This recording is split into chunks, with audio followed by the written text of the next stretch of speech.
इस वीडियो में हम कक्षा 10 का प्रश्नावली 1.2 का प्रश्न नंबर 5 को हल करेंगे। तो चलिए स्टार्ट करते हैं इस वीडियो को।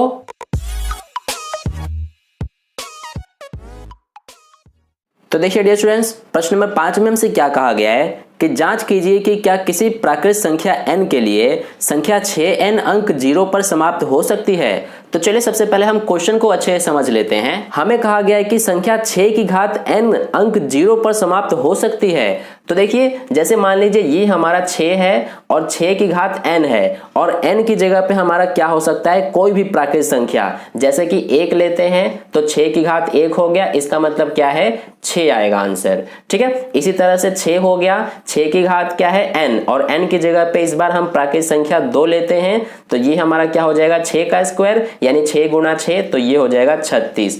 तो यहाँ पर आप देख रहे हैं कि इसका आंसर 6 आया था और इसका आंसर क्या आया 36, जो कि किस पे समाप्त हो रहा है 6 पे, यानी कि 6 पे ये खत्म हो रहा है। इसी तरह से यहाँ पर 6 है, 6 की घात n यानी कि n की जगह पे 3 लेते हैं तो ये हमारा आ जाएगा 6 गुणा 6 गुणा 6 यानी ये हो जाएगा 216। तो 216 जो है ये आंसर, ये भी आप देख रहे हैं कि 6 पे ही समाप्त हो रहा है। यानी कि कहने का मतलब ये है कि आप 6 की घात n के रूप में कोई सी भी संख्या ले लें, यानी कि n का कोई सा भी मान अगर आप लेंगे तो आपका जो आंसर है वो हमेशा 6 पे ही खत्म होगा, यानी कि 6 पे ही समाप्त होगा। ठीक है, आप n की जगह पे कोई भी संख्या लेकर करेंगे सॉल्व तो, या फिर आप 10 ले लीजिए या फिर 20 ले लीजिए या फिर 50, यानी कि कहने का मतलब है कि n का मान कोई भी प्राकृत संख्या आप लेकर इसको सॉल्व करेंगे तो जो आंसर आएगा वो हमेशा 6 पे ही समाप्त होगा। ये कहने का मतलब है क्वेश्चन में। ठीक है, तो यही हमें प्रश्न में जांच करने के लिए कहा गया है। तो देखिए अब इसका सॉल्यूशन हम कैसे करेंगे। सबसे पहले यहां पर हम क्या लिख लेंगे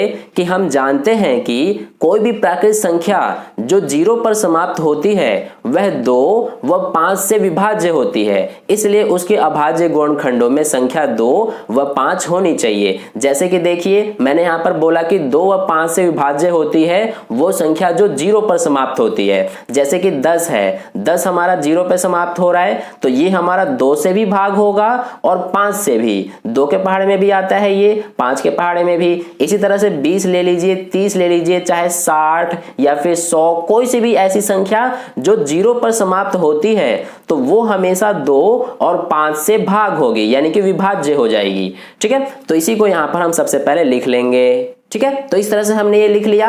अब देखिए अगर यहाँ पर हम 6 का अभाज्य गुणनखंड करते हैं तो 6 का अभाज्य गुणनखंड यहाँ पर हम सबसे पहले ज्ञात कर लेते हैं। ये हमारा 2 के पहाड़े से 3 बार में और ये 3 के पहाड़े से 1 बार में जाएगा।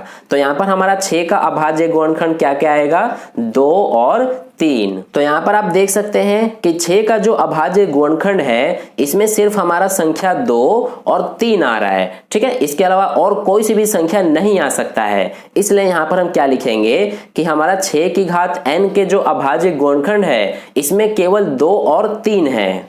इसलिए यहाँ पर हमारा क्या होगा कि जो 6 की घात n है इसके अभाज्य गुणनखंड में संख्या 5 नहीं आ सकती है।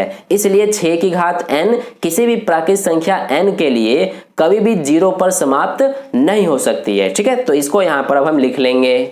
ठीक है, तो इस तरह से हमारा प्रश्न नंबर 5 का सॉल्यूशन कंप्लीट हुआ। आई होप आपको वीडियो पसंद आया है और आपको क्वेश्चन का सॉल्यूशन अच्छे से समझ में आ गया है। ठीक है, अगर आपको कहीं भी कोई डाउट है तो आप मुझसे कमेंट बॉक्स में कमेंट करके पूछ सकते हैं, मैं आपको समझाने की पूरी कोशिश करूंगा। तो आई होप आपको वीडियो अच्छा लगा है। अगर वीडियो अच्छा लगा है तो लाइक कर देना, अपने दोस्तों के साथ शेयर कर देना और पहली बार वीडियो को देख रहे हो तो चैनल को सब्सक्राइब करके बगल में जो बेल आइकन आता है उस पर ऑल वाले पे क्लिक कर लो ताकि नेक्स्ट वीडियो जैसे अपलोड की जाए उसका नोटिफिकेशन सबसे पहले आपको मिले।